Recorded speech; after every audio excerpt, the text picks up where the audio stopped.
मैं इतना ही कहता हूँ कि इन लोगों को फांसी की सज़ा होना चाहिए। कन्हर नदी का बहुत बड़ा दुर्दशा है और ये जल संसाधन विभाग के सारे अधिकारी कर्मचारी पूरा भ्रष्टाचार करके एनीकट को भी वो खराब कर दिए हैं। देखिए, पूरे सरकारी सिस्टम, पुराने सिस्टम के बारे में हम लोग क्या बोलें, हम लोग छोटे लोग हैं, लेकिन भ्रष्टाचार के आलम का शिकार एनीकट भी हुआ है। मैंने घटिया काम भी करवाया और ये लोग चोर नहीं है, डकैत है, डकैत है जल संसाधन विभाग। कि रोज कुआं खोदो और रोज पानी पियो, ये कहावत चरितार्थ हो रहा है रामानुजगंज नगर पंचायत में। हम आपको बताना चाहेंगे कि मेरे पीछे आप देख सकते हैं, ये जल संसाधन विभाग के द्वारा 12 करोड़ की लागत से एनीकट का निर्माण कराया गया था और इस एनीकट बनने के बाद आज कन्हर नदी में आप देख रहे हैं एक बूंद पानी आपको दिखाई नहीं देगा। और रामानुजगंज नगर पंचायत में निवास करने वाले 25,000 लगभग लोगों के ऊपर पेयजल संकट गहराता जा रहा है। नगर पंचायत वैकल्पिक रूप से एक कुआं-नुमा गड्ढा खोद के इंटेक वेल में पानी सप्लाई कर रहा है और उस पानी को ग्रामीणों के लिए पीने के लिए दिया जा रहा है। हमारे साथ रामानुजगंज के कुछ ग्रामीण मौजूद हैं, उनसे बात करेंगे और जानेंगे कि गहराते हुए पेयजल संकट से रामानुजगंज की जनता आखिर कैसे निपटने वाली है। भैया, ये रामानुजगंज में पेयजल संकट गहरा रहा है, कन्हर नदी सूख गई, तो आने वाले समय में पेयजल संकट और गहरा होगा, क्या कहेंगे इसके बारे में? ये तो बहुत बड़ा समस्या है रामानुजगंज वासियों के लिए, लेकिन नगर पंचायत के द्वारा एक छोटा सा डबरी खुदवाकर उससे पानी सप्लाई करते हैं। पानी मिल रहा है लेकिन बहुत कम पानी मिल रहा है और किनारे वार्डों में टैंकर के माध्यम से सप्लाई हो रहा है पानी। और कन्हर नदी का बहुत बड़ा दुर्दशा है और ये जल संसाधन विभाग के सारे अधिकारी कर्मचारी पूरा भ्रष्टाचार करके एनीकट को भी वो ख़राब कर दिए हैं। इसका न मेंटेनेंस करते हैं, न कभी गेट उसका बंद होता है समय पर, न खुलता है।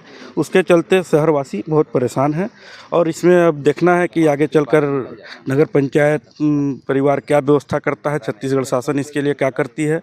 शहरवासियों को तो पेयजल सुविधा देना पड़ेगा और उसके लिए जो शासन करे हम लोग उसको देखते हैं क्या होता है। तो देखिए, आप देख सकते हैं ग्रामीणों में काफ़ी चिंता है इस बात को लेकर कि आने वाली भीषण गर्मी में ग्रामीणों को पेयजल की समस्या से कैसे जूझना पड़ेगा।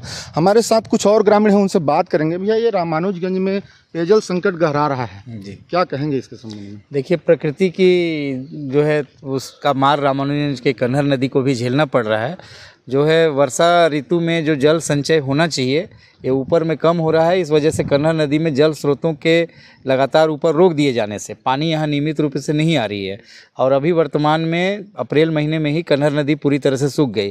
फिर भी इस हालात में भी हमारा नगरीय निकाय जो है नगर पंचायत, वो अस्थायी रूप से पोकलेन मशीन से खुदाई करा के डबरियों का निर्माण करके जल सप्लाई तो दोनों वक्त दे रहा है, लेकिन आने वाला समय हमारे लिए भीषण जल संकट को झेलने के लिए तैयार रहने के लिए आज मैंने निर्देशित कर रहा है।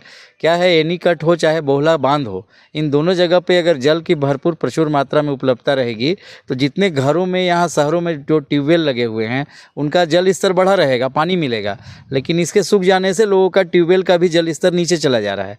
अब जो रही बात हमारे एनीकट की और कन्हर नदी की व्यवस्था सुधारने की, तो हमारे अब भारतीय जनता पार्टी की छत्तीसगढ़ में जो सरकार बनी है, हमारे इस क्षेत्र के विधायक और मंत्री माननीय रामविचार नेताम जी इस समस्या को लेकर बड़ी गंभीरता से चिंतन किए हैं। उन्होंने एनीकट की व्यवस्था को सुधारने के लिए निर्देशित किया है अधिकारियों को और निश्चित रूप से उनके निर्देशन पे ही एनीकट का निर्माण पूर्व में हुआ था 2008-9 में और अब वो आ गए हैं तो सारी व्यवस्थाओं को दुरुस्त कराने के लिए शासन प्रशासन से प्रयास कराएंगे।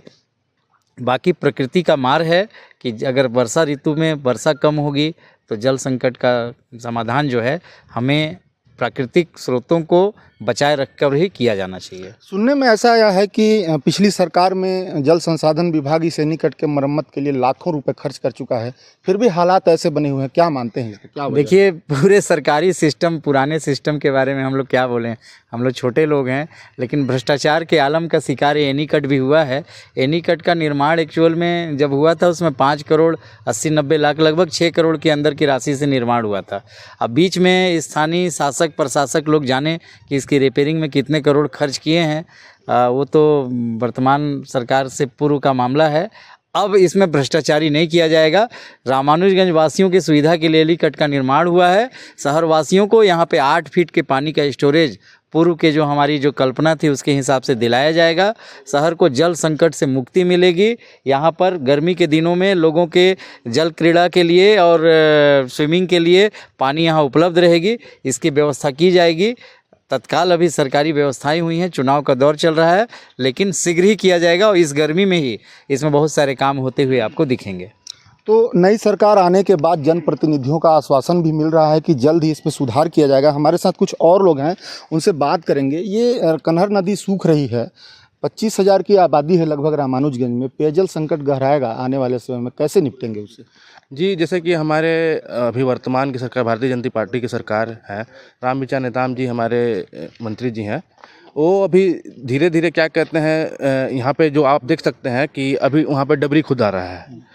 और जो हमारी जो प्राकृतिक जैसे कि यहाँ पे डैम है, प्राकृतिक जो संसाधन है उससे धीरे धीरे क्या कहते हैं व्यवस्था बनाया जा रहा है। तो देख सकते हैं कि आश्वासन लगातार जारी है। जनप्रतिनिधियों का कहना है कि नेताम जी के मंत्री बनने के बाद इसमें सुधार किया जाएगा। हमारे साथ एक वरिष्ठ पत्रकार हैं, रामानुजगंज के ही निवासी हैं, इनसे बात करेंगे। भैया, ये रामानुजगंज में जल संकट गहराने की संभावना है, कन्हर नदी पूरी तरीके से सूख गई है, कैसे निपटेगी रामानुजगंज की जनता इससे? पानी तो देखिए क्षेत्र में हमारे रामानुजगंज में पानी तो लगातार गड्ढा खोदवा के पानी मिल रहा है, लेकिन जो पहले जैसे आधी घंटा नल चलता था वो अब 10 मिनट चल रहा है। उसके बाद अगर पानी संकट और गहरा है तो 5 मिनट चलता है।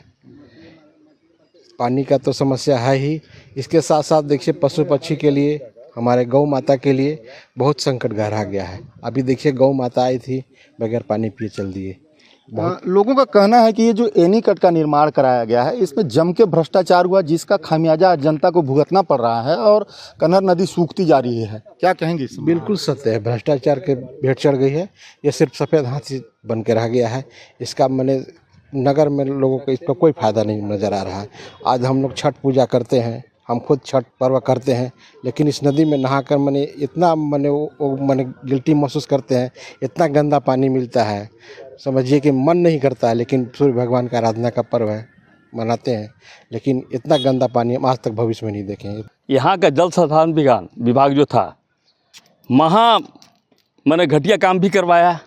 और ये लोग चोर नहीं है, डकैत है, डकैत है जल संसाधन विभाग, चाहे वो कांग्रेस का सरकार हो चाहे भाजपा का सरकार हो। लेकिन ये एनीकट जो बना था वो भाजपा की सरकार में उन लोग अच्छे तरीके से देखे नहीं, लेकिन हम नेताओं कोई गलती नहीं है। हम लोग को जब दिखा दिया गया सपना कि इसमें बड़ा बड़ा मछली होगा, अच्छे अच्छे पुल बने थी, नदी का आपका जल स्तर जो है गांव का बढ़ जाएगा, इसमें हम लोग फूल गए। अब हम लोग भी पार्षद थे उसमें, बहुत खुश हुए।